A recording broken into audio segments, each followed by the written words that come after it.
મોજ શોખ પૂરા કરવા વ્યક્તિ કંઈ પણ કરવા તૈયાર થાય છે અને તે ગુનાખોરીની દુનિયામાં પણ પહોંચી જાય છે। આવા જ રીઢા ગુનેગારને ચોરીના મુદ્દામાલ સાથે જેતપુર પોલીસે ઝડપી લીધા છે। કોણ છે ચોર, જોઈએ આ રિપોર્ટમાં। જેતપુર શહેરના રાજેશ્વરી સોસાયટીમાં રહેતા અને જેતપુરના સ્ટેન્ડ ચોક વિસ્તારમાં મહાવીર શોપિંગ સેન્ટરમાં પેઢી ધરાવતા ડુંગળી બટેટાના હોલસેલ વેપારી જયદીપભાઈ કેશોરિયા નામના વેપારીએ જેતપુર પોલીસ સ્ટેશનમાં 2 દિવસ પહેલા પોતાના બંધ મકાનમાં ચોરી થઈ હોવાની ફરિયાદ નોંધાવી હતી। સાથે જ ફરિયાદની પત્ની બીમાર હોવાથી જેતપુરના કણકિયા પ્લોટમાં ખાનગી હોસ્પિટલમાં સારવાર માટે દાખલ કરેલ હતી। પત્નીની સારવાર માટે પતિ હોસ્પિટલમાં જ રોકાયા હતા। ત્યારબાદ ફરિયાદી પોતાના મકાને જતા મકાનનો મેઇન દરવાજો તૂટેલો હતો। રસોડાનો દરવાજો પણ તૂટેલો અને દરવાજામાં બખોરું પડેલું જોવા મળ્યું। ઘરમાં સામાન વેરવિખેર હાલતમાં હતો। સાથે જ વેપારીને બંધ મકાનમાં ઘૂસેલા તસ્કરોએ તિજોરી તોડી તેમાંથી 3.85 લાખની રોકડ, સોનાનો સેટ 2, સોનાની વીંટી 3, સોનાના ચેઇન 2 સહિત સોનાના દાગીના જેની કિંમત રૂપિયા 3.95 લાખની કિંમતના 15 તોલા સોનાના દાગીના મળી કુલ 7.80 લાખની તસ્કરોએ ચોરી કરી ગયા હોવાની ફરિયાદ નોંધાવી હતી। ફરિયાદ બાદ જેતપુર સિટી પોલીસની અલગ અલગ team Rajkot rural crime branch તપાસમાં હતી। આ દરમિયાન પોલીસને મળેલી બાતમીના આધારે ચોરીની ઘટનાને અંજામ આપનાર રીઢો ગુનેગાર રોકડ રકમ, સોનાના દાગીના સહિત તમામ મુદ્દામાલ સાથે ગણતરીની કલાકોમાં આરોપીને ઝડપી લીધા। ચોરીની ઘટનાને અંજામ આપનાર આરોપીઓ સૌપ્રથમ દિવસ દરમિયાન અલગ અલગ વિસ્તારમાં જઈ બંધ મકાનનું તાળું મારેલું જોઈ ત્યાં રેકી કરતા, ત્યારબાદ રાત્રિ દરમિયાન બંધ મકાનના દરવાજા તોડી ચોરી કરવાની ટેવ ધરાવતા। સાથે જ આરોપીઓને પૈસાની જરૂર હોવાથી અને મોજ શોખ કરવા માટે વધુ પૈસા જોતા હોવાથી ચોરીઓ કરતા હોવાની કબૂલાત પોલીસ સમક્ષ આપી હતી। સાથે જ ઝડપાયેલા આરોપીમાંથી મુખ્ય આરોપી ઉમેશ ઉર્ફે ઉંદરડી રમણીકભાઈ વાળા વિરુદ્ધ અલગ અલગ 19 જેટલા ગુન્હાઓ પોલીસ ચોપડે નોંધાઈ ચૂક્યા। અન્ય આરોપી જયેશ ઉર્ફે ટકો ભાયાભાઈ ગઢવી વિરુદ્ધ પણ 2 જેટલા ગુન્હાઓ નોંધાઈ ચૂક્યા છે। ગુનાખોરીની દુનિયામાં પગ મૂકનાર આરોપી રવિ આંબાભાઈ કારતનિયા પહેલી જ વારમાં પોલીસના હાથે ઝડપાઈ ગયો હતો। હાલ તો ઝડપાયેલા 3 આરોપીઓના મોજ શોખ તો પૂરા ન થયા, પરંતુ જેલની હવા ખાવાનો વારો આવ્યો। કેસરિયા જયદીપ દલસુખભાઈ। જયદીપભાઈ, તમે બહાર ગામ ગયા ત્યાર પછી આજે તમારા મકાનમાં શું કહેશો? કેટલા રૂપિયાની ચોરી થઈ? 3,85,000 રોકડા, 15 થી 16 તોલા સોનું અને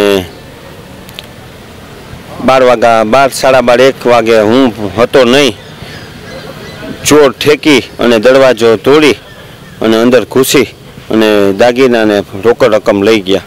પછી મેં બીજે દિવસે ખબર પડી એટલે જેતપુર સિટી પોલીસમાં ફરિયાદ કરી। તમને કઈ રીતે ખબર પડી ચોરી થઈ છે? હું 3:30 વાગે હું દવાખાનાના કામમાં હતો એટલે હું નહોતો હાજર। બીજે દી 3:30 આવ્યો બપોરે એટલે મેં જાણ્યું તો દરવાજો તૂટેલો હતો। પછી મેં સીધો પોલીસ સ્ટેશને ફોન કર્યો।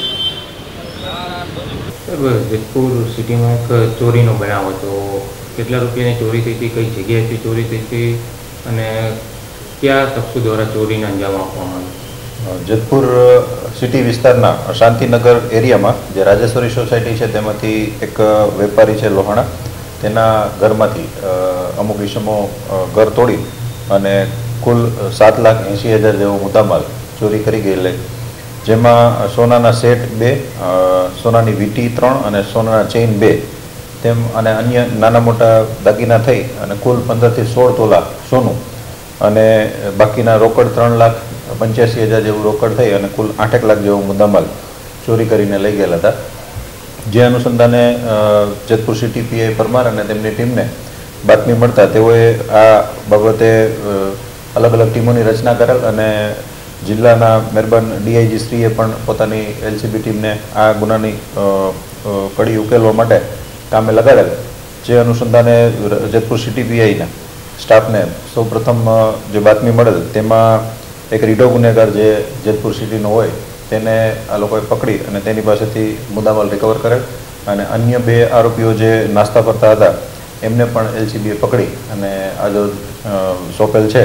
જેથી 3 આરોપી જે આ ગુનાના કામને અંજામ આપેલ છે એ 3 આરોપીઓ પૂરા મુદ્દામાલ સાથે પકડાઈ ગયા છે। તો આરોપીઓ છે કે બંધ મકાનને ટાર્ગેટ કરતા હતા, શા માટે ચોરી કરતા હતા? મોજશોખ કરવા માટે કરતા હતા કે અન્ય કોઈ માટે આ ચોરી કરતા હતા, એવી કોઈ પૂછપરછમાં સામે આવ્યું? હા, પ્રથમ જે મેઇન આરોપી પકડાયેલ તેની પૂછપરછ દરમિયાન એણે જણાવેલ કે અમે અમારે પૈસાની ભીખ હોય અને એ દરમિયાનમાં અમારે વધારે ખર્ચાને પહોંચી વળવા માટે અમે આ ચોરીની પેલી વિચાર કરેલ અને આ ચોરીને અંજામ આપેલ. અને જે આરોપી છે એ મૂળ રીઢો ગુનેગાર છે. 15 થી 16 ગુના અગાઉ પણ એની વિરુદ્ધ દાખલ થયેલા છે. આરોપી છે તેને કઈ રીતે ખબર પડી કે આ ઘરની અંદર કોઈ છે નહીં? આરોપીની પૂછપરછ દરમિયાન એણે એવું કીધું કે હું આ વિસ્તારમાંથી જ્યારે નીકળ્યો ત્યારે મેં 2-3 વાર મકાનમાં જોયું કે આ મકાનની બહાર એક મોટું તાળું લાગેલ છે, જેના આધારે એ લોકોએ નક્કી કરી અને પછી ઘરફોડ કરવાનું નક્કી કરેલું. સુરેશ ભાલિયાનો રિપોર્ટ, S9 ન્યૂઝ, જેતપુર.